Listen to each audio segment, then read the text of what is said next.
imkan vermirlər danışmağa. Ətə çörəyə sıra görmüşəm. Hong Kongda Louis Vuittona da sıra gördüm. Bundan öncəki videoya baxmamısınızsa, baxın zəhmət olmasa. Orada mən deyirəm ki, buradakı dinlər bir arada çox səmimi, xoşbəxt yaşayırlar. Keçən dəfə kilisə göstərmişəm. İndi də buyurun, Hong Kongun tam mərkəzində böyük bir meçid. Hong Kongun gözəl yerlərindən biri də Ulduzlar Aleyasıdır. Dostlar, Çindən hər növ B2B xidmət göstərirəm. Şərtlər var, əlaqə saxlayın, danışaq.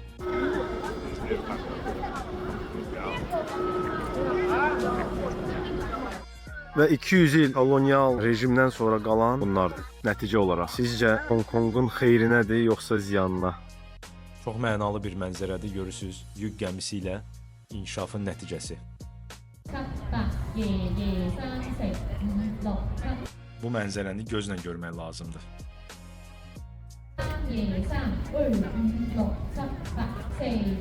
Axır ki gəldik, çıxdıq Ulduzlar Aleyasına. Burada belə əl izləri var. Ulduzlar əl izlərini buraxıb burada. Jackie Chan idi, Bruce Lee'dir, Jet Li'dir. Bunlar bizə tanınmış adlardır. Qalan adları tanımırsınız. 100 illərlə Hong Kongdan Avropaya, Amerikaya, Hong Kong vasitəsilə Çindən məhsullar gətirilib və buradan ixrac olunub.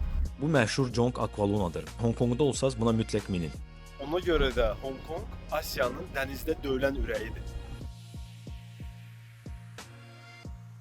Növbəti sizə göstərmək istədiyim yer Monster Building'dir, yəni Monster bina. TikTok, Instagramın Asiya segmentində çox populyar olub bu yer. Bu hashtaglə keçin, görəcəksiniz. Kimsə gəldi, bir dəfə şəkil çəkdi, qalanları bəyəndi və yer oldu məşhur.